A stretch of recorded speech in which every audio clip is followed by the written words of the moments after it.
జై శ్రీరామ్. ఈరోజు మనం ఒక స్కామ్ గురించి తెలుసుకుందాం. అంటే స్కామ్ అంటే ఒక కుంభకోణం గురించి తెలుసుకుందాం. ఇది సాధారణంగా ఎవరికి పట్టింపు లేని, అంటే సాధారణ జనానికి సంబంధం లేనిది, ఇంతవరకు అంత బయటకు రాని విషయం ఇది. అదేంటంటే జేవిఎం పే. ఇది దేశవ్యాప్తంగా సుమారు 100 కోట్ల రూపాయల స్కామ్ చేసినట్టుగా అనుమానాలు వస్తున్నాయి. తెలంగాణ వ్యాప్తంగా, అంటే మన తెలంగాణ వ్యాప్తంగా సుమారు 6 నుంచి 8 కోట్లు ఈ సంస్థ అంటే వాళ్ళ సంస్థకు సంబంధించిన వ్యక్తుల్ని, డీలర్లను లేకపోతే వాళ్ళ ఫ్రాంచైజీని మోసం చేసి చేతులు ఎత్తేసినట్టుగా తెలుస్తున్నది. ఇంకా పూర్తి వివరాలు తెలియాల్సి ఉంది, కానీ దొరకట్లేదు. దీని గురించి కొంత చేసినా కూడా, పరిశోధన చేసినా కూడా ఎక్కడికక్కడ ఆగిపోతున్నాయి. ఎవరి ఫోన్లు అన్ని స్విచ్ ఆఫ్, వ్యవస్థ అంతా స్విచ్ ఆఫ్ ఉంది కాబట్టి తెలియట్లేదు. ఇది జేవిఎం పే. ఈ కుంభకోణం, ఈ కుట్ర, ఈ స్కామ్ ఏంటి అనేది కనుక ఒక్కసారి కనుక ఆలోచిస్తే, సాధారణంగా మనం అందరం ఇప్పుడు చూస్తుంటాం. గ్రామీణ ప్రాంతాలని బ్యాంకుల పక్కన అక్కడ ఇక్కడ కొందరు 1000 రూపాయలు ఇస్తే 10 రూపాయలు ఇస్తామని చెప్పని, 1000కి 10 రూపాయలు ఇస్తే, అంటే 1000 రూపాయలు మనం తీసుకుంటే వాళ్ళకు 10 రూపాయలు ఇస్తే మనకు 1000 రూపాయలు ఇస్తారు. అంటే 10% కమిషన్ మీద వ్యాపారం చేసే సంస్థలు ఉంటాయి.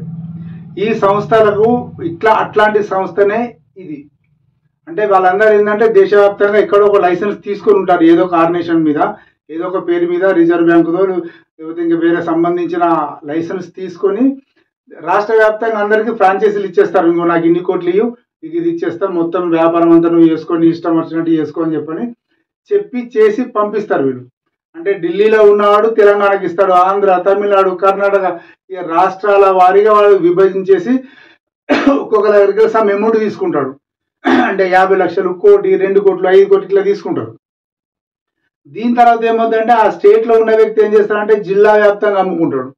అంటే అతను సినిమా డిస్ట్రిబ్యూషన్ లాగా, నిర్మాత 100 కోట్లగా అమ్ముకుంటే డిస్ట్రిబ్యూటర్ దీన్ని 150 కోట్లు వేసుకున్నట్టుగా అతను కొంత లాభం చూసుకొని, అంటే నాకు లాభం రావాలి కదా అని చెప్పి ఆ కొంత లాభం చూసుకొని జిల్లాలకు ఇచ్చేస్తాడు. ఆ డిస్టిక్ ఇచ్చిన తర్వాత ఆ డిస్టిక్ నుంచి అతను ఏం చేస్తాడంటే మామూలుగా ఎంప్లాయీస్ని పెట్టుకొని ప్రతి ఒక్క గ్రామానికి పల్లెటూళ్ళ పంటి లేదా పట్టణాల పంటి దింపేసి, ఇంకా మీకు ఇది వ్యాపారం ఉంటుంది కదా, నీకు జిరాక్స్ సెంటర్ ఉంది, నీకు అది ఉంది, నీకు ఇది ఉంది, బ్యాంకు దగ్గర నీకు ఈ షాప్ ఉంది, ఆ షాప్ ఉంది అని చెప్పి ఇట్లా అందరినీ కన్విన్స్ చేసి ఏం చేస్తారంటే ఒక 5,000, 10,000 నాన్ రిఫండబుల్ డిపాజిట్ కింద తీసుకుంటాడు. అంటే ఇవి మళ్ళీ ఇచ్చులేదు, నువ్వు కట్ అయితే కట్ అయిపోయింది అన్న విషయం మీద తీసుకుంటారు. ఇది ఓపెన్ సీక్రెట్. ఇది దీని తర్వాత ఏమవుతుందంటే వాళ్ళకు ఐడి ఇస్తారు. ఐడి ఇచ్చి వాళ్ళు కంప్యూటర్లో కూడా ఒక సెటప్ ఇస్తారు. ఆ సెటప్ ఇచ్చిన తర్వాత దాన్ని ఏంటంటే కంప్యూటర్లో దాన్ని ఏం చేస్తారంటే వాళ్ళు ఇన్స్టాల్ చేసి ఇస్తారు. సెటప్ అంటే ఇన్స్టాల్ చేసి ఇస్తారు. ఆ ఇన్స్టాల్ చేసి ఇచ్చిన తర్వాత ఏమవుతుంది అంటే ఇక ఓపెన్ చేసి కొట్టుకోవడమే. ఒక కస్టమర్ వచ్చిండ, ఆ కస్టమర్కి బాబు నీకు ఎన్ని కావాలి, 5,000 కావాలి, 50 రూపాయలు అవుతాయి అంటే సరే అంటే 4,950 రూపాయలు ఇచ్చేసి 5,000 రూపాయలకు తీసుకుంటారు. ఇది లెక్క నడుస్తుంది అన్నట్టు. అంటే డబ్బులు వేసినా డబ్బులు తీసినా వీళ్ళు డబ్బులు తీసుకుంటారు. ఇంకా కొన్ని కంపెనీస్ బ్యాంకు వల్ల ఉంటాయి, KIOSK అంటారు, కొయిస్కో అని చెప్పి అంటారు. వాళ్ళు ఏంటంటే ఎలాంటి ఛార్జ్ చేయరు వాళ్ళు, కానీ ఇదే వ్యాపారం వాళ్ళు కూడా చేస్తారు. అంటే బ్యాంకులో విపరీతమైన రద్దీ పెరిగిపోయిన తర్వాత వాళ్ళు ఏంటంటే బ్యాంకు వాళ్ళు అరే ఈ చిల్లర 1,000, 2,000 కోసం మన ముందు లైన్ కట్టి చేయడం ఎందుకని చెప్పని కొంత ప్రైవేట్ వాళ్ళకి ఇచ్చేసారు. ఇది ఆరోగ్యదాయకమైన పోటీ అయ్యేది. ఈ వ్యవహారం అంతా ఆరోగ్యదాయకమే. కానీ దీన్ని అడ్డం పెట్టి కొన్ని ప్రైవేట్ కంపెనీస్ వచ్చేసి వాళ్ళు ఏం చేస్తారంటే దాదాపుగా తెలంగాణలో ఒక 20 వరకు ఉన్నాయి అనుకుంటా అట్లాంటివి. ఇది నడుస్తున్నది. అంటే ఇట్లా రావడం, వాళ్ళు డబ్బులు తీసుకోవడం, చేయడం, ఇది అంతా నడుస్తున్నది. ఇది ఇంతవరకు వాళ్ళకు లాభం వస్తున్నది, వీళ్ళకి లాభం వస్తున్నది, ఇబ్బంది లేదు. దీంట్లో లాజిక్ ఏంటంటే ఫర్ ఎగ్జాంపుల్ నేను ఒక పట్టణంలో లేదా ఒక టౌన్లో ఒక బ్యాంకు దగ్గర ఒక చిన్న నేను షాప్ పెట్టుకుని ఉన్నా, కంప్యూటర్ ఉంది, పని చేస్తున్నా, కస్టమర్లు వస్తున్నారు, పోతున్నారు. వాళ్ళకు ఒక 10,000 రూపాయలు నేను ఇచ్చిన, 10,000 రూపాయలు నేను ఇచ్చిన అంటే నా దగ్గర క్యాష్ ఉంది. అతను కూడా నాకు 10,000 ఇస్తారు కదా.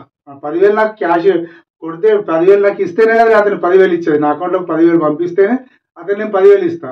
లేకపోతే అతని దగ్గరికి వెళ్ళి నేను 10,000 తీసుకొని క్యాష్ ఇచ్చేస్తా. ఇది బేసికల్గా జరిగేది. ఈ 10,000 ఎక్కడికి పోతాయి అంటే కంపెనీ అకౌంట్లోకి పోతాయి. ఈ ఏదైతే కంపెనీ ఉందో జేవిఎంపీ కంపెనీ ఉందో ఆ కంపెనీలోకి పోతే ఎక్కడైనా అట్లాగే ఉంటుంది. ఎక్కడైనా కూడా కంపెనీలోకి పోతే మన అకౌంట్లోకి డైరెక్ట్గా రావు. ఎందుకంటే కంపెనీ ట్రాన్సాక్షన్ ఉంటుంది, కంపెనీ డబ్బులు ఇస్తుంది కాబట్టి కంపెనీ డబ్బులు మనం డబ్బులు ఇస్తాము, మనం జిమ్మారు ఉంటాం కాబట్టి మనకు డబ్బులు ఇస్తారు, అన్నట్టు పోతాయి. ఇది ట్రాన్సాక్షన్ నడుస్తుంటుంది.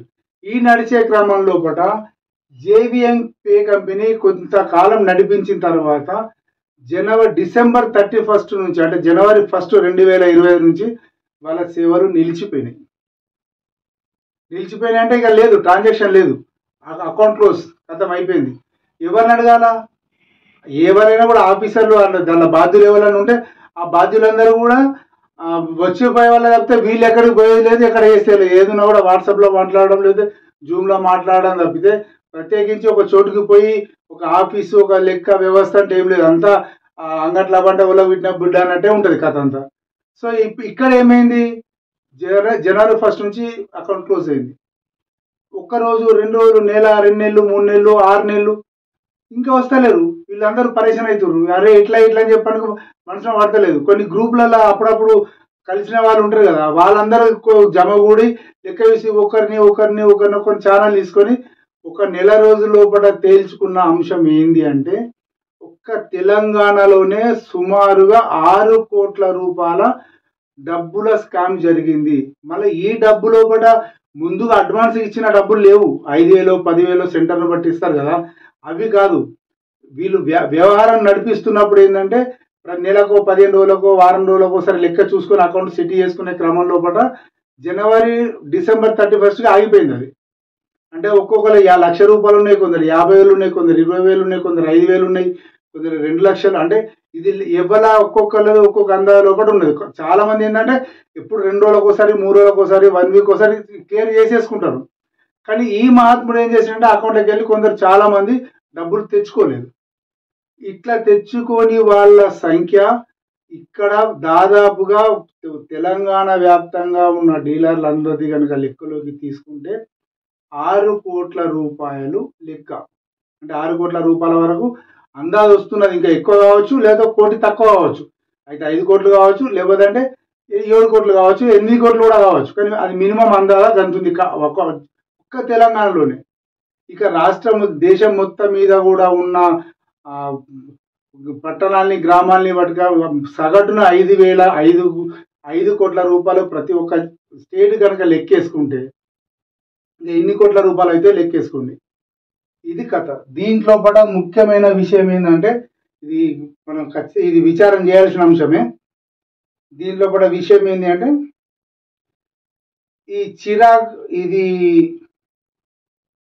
ఈ Chirag Jindal chairman and managing director అంట. దీనికి అతని పేరు Chirag Jindal, chairman and managing director. Jitendra Nanda co founder and director. తర్వాత Vinod Gupta co founder and director. Jitendra Nanda కూడా దీనికి ఇంకా సిఇఓ అనట. ఈ జేవిఎం పేకు సిఇఓ కూడానంట. ఇది వీళ్ళ కథ నడుస్తున్నది. దీని మీద వీళ్ళు కొంచెం రాజకీయ నాయకులకు అంటే వీళ్ళందరి డౌట్ ఏంటంటే ఇది రాష్ట్రంలోనే కాదు కేంద్రంలో కూడా, ఢిల్లీ లెవెల్లో కూడా వీళ్ళకు సంబంధాలు ఉన్నాయి కాబట్టి దీన్ని అసలు ఎవరు పట్టించుకోవట్లేదు, అసలు ఇది సమస్య కాకుండా పోయింది అనేది ఒక్క వర్షన్ అయితే. ఇంకొకటి ఏంటంటే ఒక ఊరు ఉంది. ఫర్ ఎగ్జాంపుల్ ఒక ఊర్లో ఒక వ్యక్తి, ఇప్పుడు ఫర్ ఎగ్జాంపుల్ ఒక ఏ అనే వ్యక్తి ఒక 50,000 అందులో ఉన్నాయనుకో, ఈ 50,000 కోసం అతను రిటర్న్ తిరుగుతాడు. ఒక 4 కొరుట్లలో కొరుట్ల అంటే ఒక ఊరి పేరు చెప్తున్నాను నేను. కొరుట్లలో ఒక 4 ఉన్నారు అనుకుంటా. ఆ 4 ఎటు పోవాలా? పక్క పంటున్నా ఇంకా జగిత్యాల నుంచి ఇంకా 10 మంది ఎటు పోవాలా? వీళ్ళందరూ కలవాలి. ఎప్పుడు కలిసిన తర్వాత ఎక్కడికి పోయి అడుగుడు? పోనీ అఫీషియల్గా ఏమన్నా కంప్లైంట్ చేద్దామంటే ఎవరు లేడు. ఇది పరిస్థితి. వీళ్ళు అగమ్య గోచరంగా ఉన్నారు. ఒక్కటి మాత్రం దీంట్లో డౌట్ ఏమొస్తున్నదంటే ఇది సెంట్రల్ లెవెల్లో పెద్ద లాబింగ్లు నడుస్తున్నాయి ఇట్లాంటి విషయం లోపల. కాబట్టి అసలు ఏమి చర్యలు తీసుకోవట్లేదు. అసలు ఇంకా ఇది రాజకీయ నాయకుల దృష్టికి కానీ అధికారుల దృష్టికి కానీ పోలేదు. పోతే కనుక ఇది సిబిఐ ఈడీఓ ఇది టేకప్ చేయాల్సిన కేసు ఇది, లేకపోతే సుమోటోగా చేసి దీన్ని విచారణ చేయాల్సిన అంశం ఉంది అని చెప్పనే వ్యక్తి ఆలోచన కూడా చాలా మంది చేస్తున్నారు. అంటే ఇందులో నిజాలు తెలియాల్సిన అవసరం ఉంది. అసలు ఏంటి ఇది జేవిఎం పే అనేది ఏంటిది అసలు? ఇది ఈ ఇంత పెద్ద మొత్తంలో దేశవ్యాప్తంగా నిజంగా కలెక్ట్ చేసిందా? దాని దగ్గర ఉన్నాయా? ఇప్పుడు ఏదైనా కూడా బ్యాంకు ద్వారానే నడిచింది కదా వ్యవహారం. మరి నడిచినప్పుడు ఈ డబ్బులన్నీ కూడా బ్యాంకులే ఉంటాయి కదా. మరి ఆ డబ్బుల నుంచి ఎవరు డ్రా చేసిరు, ఎట్లా డ్రా చేసిరు, ఏదో ఒక ఆధారం అయితే ఉంటది కదా. మరి ఉన్నప్పుడు దాన్ని పట్టుకోవచ్చు కదా. అంటే ఎవ్వరు కూడా ఎందుకు ముందుకు రావటం లేదు అంటే, అరే భయ్ ఏమో దంద వేసుకొని బతికేటోళ్ళము 40-50 కోసం తిరిగితే దాన్ని పడబడి తిరిగితే ఇప్పుడు నా దంద ఏం కావాలా? ఇది కూడా ఒక ప్రశ్ననే కదా, ఒక సగటు వ్యాపారస్తునికి వచ్చే ప్రశ్ననే కదా.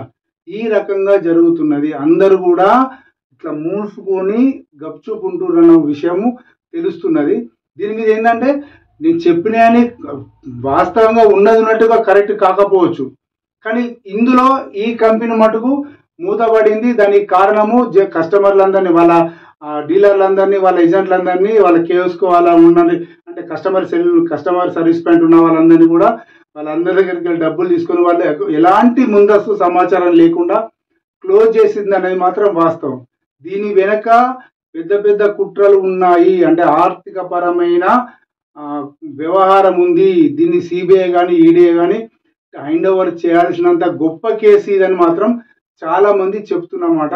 ఎలా ఉంటుంది ఏంది అనేది మనం చూడాల్సిందే భవిష్యత్తులో. జై శ్రీరామ్.